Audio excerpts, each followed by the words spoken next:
All right, we are now joined by offensive coordinator Scottie Montgomery.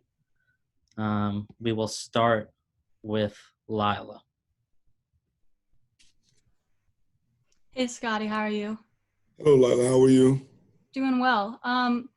This year the offensive makeup looks a lot different. You guys are getting so many, wide receivers back, and there's just a lot less running backs.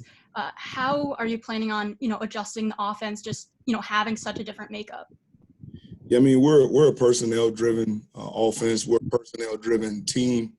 I think that our ability to know what our personnel is and coming back and getting, Jay Sean back and getting DJ back and then adding some great young talent and knowing that from January really to now has given us the ability to already start pushing in the direction that we can utilize some of that talent. So we do have the transition from losing some really, really good players. But we also get, I think, one of our better performers back in our backfield, Jake Funk, coming back. If you look at his efficiency rating over last year, it was one of the highest on our football club before he was unfortunately injured. So getting him back and then adding some more talent, whether it be Isaiah Jacobs or Penny Boone, some guys that can come in and have some immediate impacts for us, hopefully, will give us a chance to not only grow our personnel packages that we lost last year because of the injuries that hit our receiver room, but also grow this young talent at different positions. Thanks, Coach. We will go to Emily. Hi. When you're thinking about the newcomers and not having a chance to hold spring practice, what did you guys do as a staff to try to teach an entire offense via Zoom? Well, I tell you what, we had some very innovative thoughts and ideas from not only our players but our coaches. I thought that this was probably the best offseason that I've been around from a football IQ standpoint of just growing the IQ of our football team in total. But the ability to use Zoom in different ways, we were able to create some different games and formats. One of the best things we did in the skill group is we divided our teams kind of equally by age and position group. And we had an outstanding Fridays were directly connected to these Jeopardy game shows. And the game shows through these Zoom meetings put a lot of stress on guys individually to have to answer when called on with the shot clock, a lot like the play clock, and making sure that guys could get lined up, making sure guys knew their responsibilities. And not just the responsibilities that they had, but also the responsibilities of what was going on at the quarterback position, the running back position, receiver, tight end position. So it was really good for us to grow our conceptual football knowledge. And I thought our coaches and players were willing and able to be innovative in that time. I thought that was a really, really good time for us to grow what we could grow. Not quite as good as, of course, what you get from growing physically on the field of running through plays. But I thought we made the most of our opportunity. I thought we maximized that time from March the 13th all the way until we got to our voluntary workout time. Go to Daniel here. Hey Scotty, I know it's just the first day of preseason camp, but given Josh opting out and Talia's status still kind of up in the air for the season, are you kind of approaching it as if Lance may be the starter? And regardless of that, what are you looking for him in his second season? Right now with the uncertainty of everything, there's a whole lot of uncertainty for our kids and for guys, and we completely support all of our guys that have chosen to opt out, because this is not a normal situation for these young men. It's not a normal situation for the coaches. It's not normal for the fans. It's not normal for anyone. So I like to say first, we completely support our kids in those decisions that they have to make. And then as far as, the Leah situation, that's something that we don't quite know yet. But going into, in fall camp, I'm preparing to coach them all like they're going to play. Really, from top to bottom. Right now, we really don't have groups and depth charts set up that way. So we're going to coach them all extremely hard. From a standpoint of Lance has probably had the most growth of any quarterback, both physically and mentally, that I've seen from one year to the next. I think this was a good offseason for him. He's chiseled right now, great physical condition, and he really took advantage of his time off and his time back in the building. But mentally is where I think that he's worked as hard as he could. We worked on his fundamentals. We've worked on the things that coaches can help. But what I'm really proud about Lance right now is the fact that he's worked on the things that you do when no one's looking, being in his playbook, understanding all the fundamentals of his position, but mostly understanding our offense and how it works and how he can be utilized in the offense, which gives us some more flexibility with the ability to run, throw, understand our scheme at the line of scrimmage to get us in the best football play, which is always hard for guys to do in their first year. And it's really hard for guys to do when it's their first year and it's the first year the system is going in. Now with this being the second year in Coach Locke's system, and then also his understanding of a great offseason and working hard, we expect a lot of him, but we also are coaching them all like they're going to be able to go out and play. All right, we will go to Alexander JC here. Alex. Hi, Coach.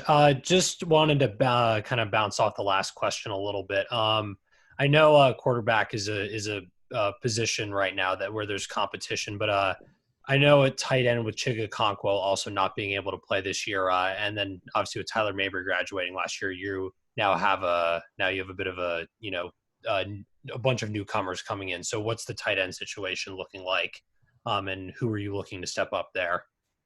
You know, we've made some transitions for people from defense to offense. I'm not going to put a tremendous amount of stress on any of them by putting, their names out there that we need them to do this or to do that. But we do need them to come in and be open-minded as far as the way that we go about our practice, the way that we go about learning. We do need contribution for that position for a couple of reasons. We don't want to live in a situation where we have to be in a 2-back, 3-wide out set or a 4-wide out, 1-back set. And if we can have a steady balance of a closed edge or maybe even 2 closed edges by the guys that we have at the position, we're really looking forward to, Malik stepping into a role in his second year. He's had great development in our weight room program last fall. And then bringing Tyler over has been very helpful for us. We've also transitioned Cam Blunt over. And so it's been one of those situations to where we've grown in position. We think we have some great athleticism. We've added some real length with Tyler coming over. And we just got to get him on the grass. We've done a lot of Zoom meetings and we've done a lot of things and quizzes and Jeopardies and all that. But the last part of it is football is a physical sport.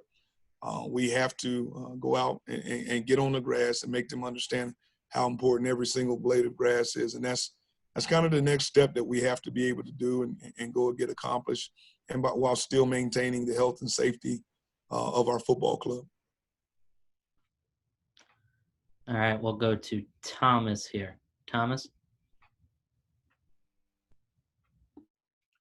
Yeah, so kind of in a similar vein, the offensive line, you had multiple players opt out, Johnny Jordan, Austin Fontaine. So A, who are some guys that you've seen really take, steps to become bigger contributors in their absence? And what does this do for guys like Jalen Duncan, who, started last year but are going to take on even more of a role this year?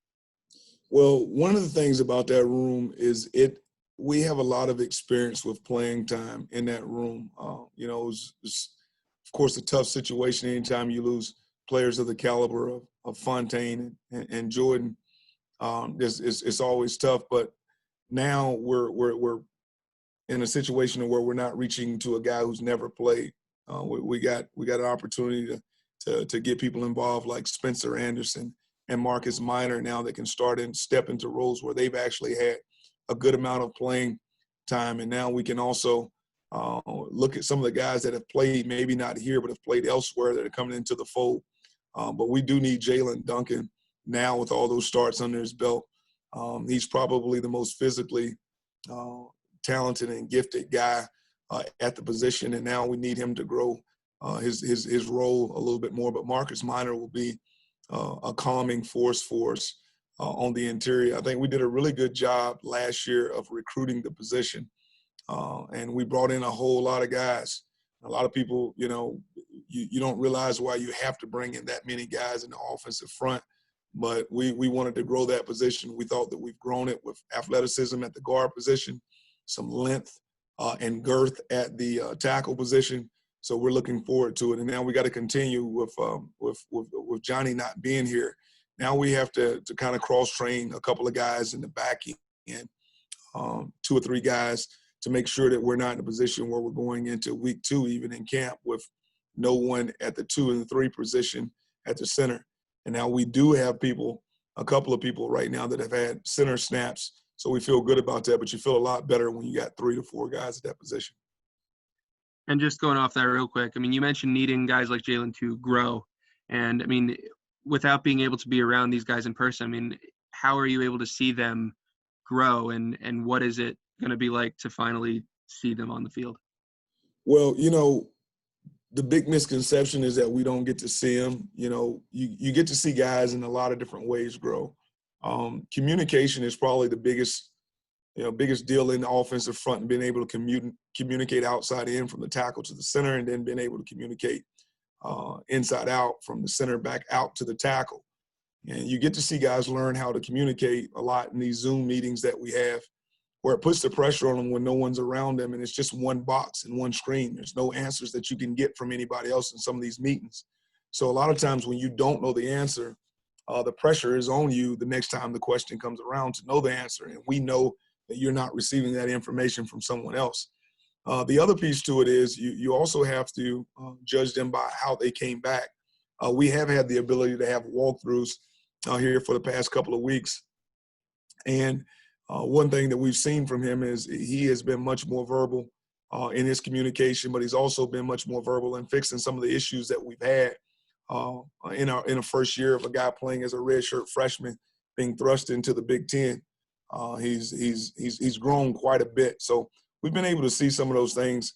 And I think his biggest growth that we needed to see was his communication, his understanding of what we do. And then finally, his ability to be a cohesive unit with the people beside him. So now that we've been able to see that through some of the meetings that we've had, some of the walkthroughs that we had, now we got to see the part of where, you know, the pieces start moving at a really high pace, which is completely different than a walkthrough, and him being able to communicate that the way that he's communicated us up until this point. We'll go back to Lila here. Lila? So, Scottie, as you and Locke said, you're still waiting to hear about the waiver for Talia, but just having, the walkthroughs and the Zoom calls and things like that, how would you kind of compare and evaluate the different things he and Lance Lejean bring to the offense, and what they can each do for the team? Yeah, we really don't compare them. It's a teaching moment for both of them as they came in. Both have done a really, really good job. I'm not comparing them. I'll just talk about them in separate. Yeah, exactly. Separate the two of them. Leah has, tremendous hands in the RPO world, and great vision, great leadership ability, can really throw the football on the intermediate level down the field. Really, really pleased with where he is physically, but probably the most pleasing thing of it all, I'm thankful that he knew our system, but we have tweaked our system a lot. But he has picked up the playbook as fast as anyone that we've had in the program. He has more knowledge right now than our guys did last year, coming in even with the spring under their belt. So his knowledge, because he's been in the system, but also he knows and has kind of adjusted to some of the tweaks in the system, makes him really, really a really pleasant person to have in the room, but also a good person to be able to evaluate the talent level of everybody else, because he's going to give more people the opportunity to make plays, because he understands a lot of times some people miss opportunities to make plays because in the training of quarterbacks, especially new quarterbacks, opportunities are missed. And he right now, I think he's going to give a lot of people the opportunity to make plays. Lance has grown physically. his understanding of what we do on a daily basis has grown so much. Tremendous arm strength and the ability to go down the field with the ball. He has grown in his intermediate ability to pass the ball from what some of our guys have told us.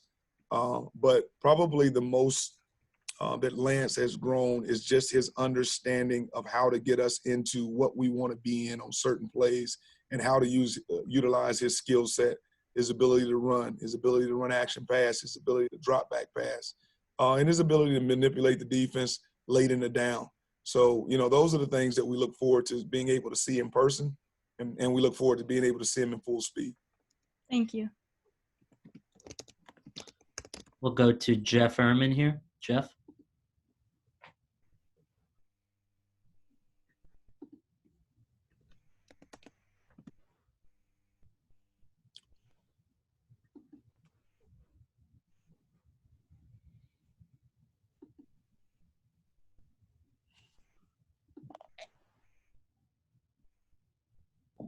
I'm sorry, Coach. Here I am. I'm curious at running back. Obviously, it's the first time that you haven't had an established running back in Maryland in 4 or 5 years now.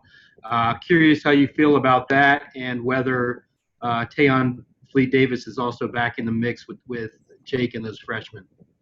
Yeah, like I don't disagree with people very often in situations that are opinionated situations, but I do think that we have an established back. I just don't think we've seen an established back as much as we've seen some of the other guys that have come through.